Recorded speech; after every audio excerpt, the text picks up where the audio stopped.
Today on the Stay at Home Chef, I'm showing you how to make classic French onion soup. This soup is always a cold weather favorite, and today I'm going to show you exactly how it's made. The first thing you'll need, of course, are onions. You can use white, yellow, or sweet Vidalia onions. Today I am using yellow. I just want to slice those right up. I used 6 onions. You want to end up with about 6 cups, so if they're smaller, maybe add a few more. If they're larger, maybe you only need 5. The key to any French onion soup is caramelizing the onions. It does take time, but it's a super easy process.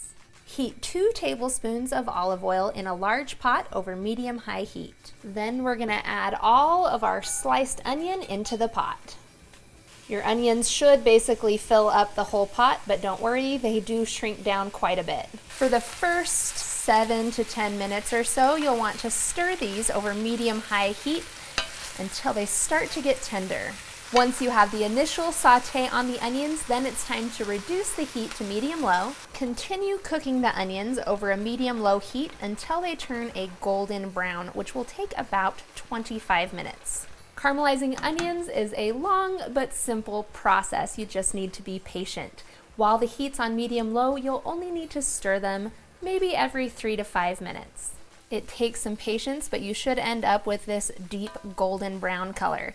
Then we're gonna add in 2 tablespoons of butter, 1 tablespoon of minced garlic, and we're gonna let this cook until the butter is melted and the garlic is fragrant, which will take about 2 minutes. Then we're gonna pour in 8 cups of beef broth, and you wanna use a high quality beef broth. Increase the heat to high and bring this to a simmer.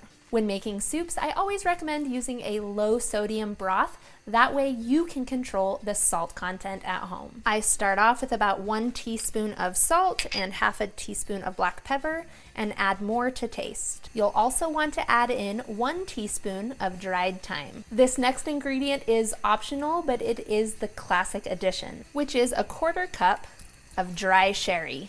Or you can use white wine or leave it out altogether. Give this a stir and bring it to a simmer. Once it comes to a simmer, reduce the heat to medium-low and let it continue simmering for a good 20 to 30 minutes. In the meantime, you'll want to prepare that delicious cheesy baguette topping. You'll want to slice up a crusty baguette. You'll need 2 slices of baguette per bowl. I always throw on a few extra. We'll lay these out onto a baking sheet. Then we're gonna brush a little bit of olive oil onto each side of each little slice of baguette. We're gonna toast these under the broiler setting of our oven, which is a top-down heat. Once they get golden brown, pull them out and flip them over so that the other side can get toasted as well. How long it takes to toast will depend on your oven. The key to using the broiler setting is to watch it closely. Once they're toasty on both sides, go ahead and pull them out of the oven and set them aside. Traditionally, French onion soup is served up in individual bowls, and they need to be oven safe. If you don't have oven safe bowls, then you can use a little cheater method and put your cheeses onto your toasted baguette slices and make a little cheesy toast. Then when you serve, people can just ladle their soup into a regular soup bowl and top with a little cheesy toast.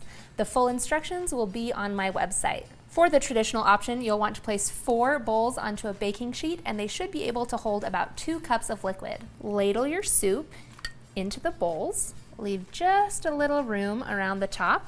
Place on 2 slices of your toasted baguette. Top that with 1 thick slice of Gruyere or provolone cheese. And then sprinkle about half a tablespoon of freshly grated parmesan cheese on top of that. Then carefully slide this all into the oven underneath the broiler setting until the cheese is brown and bubbling.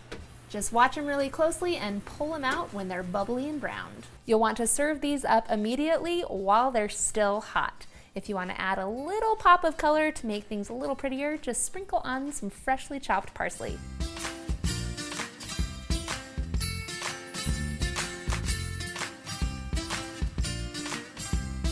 Thanks for watching. You can find the full written recipe in the video description. Be sure to subscribe, like, and follow, and check out the rest of my videos, where you can find hundreds of restaurant quality recipes you can easily make at home. See you later.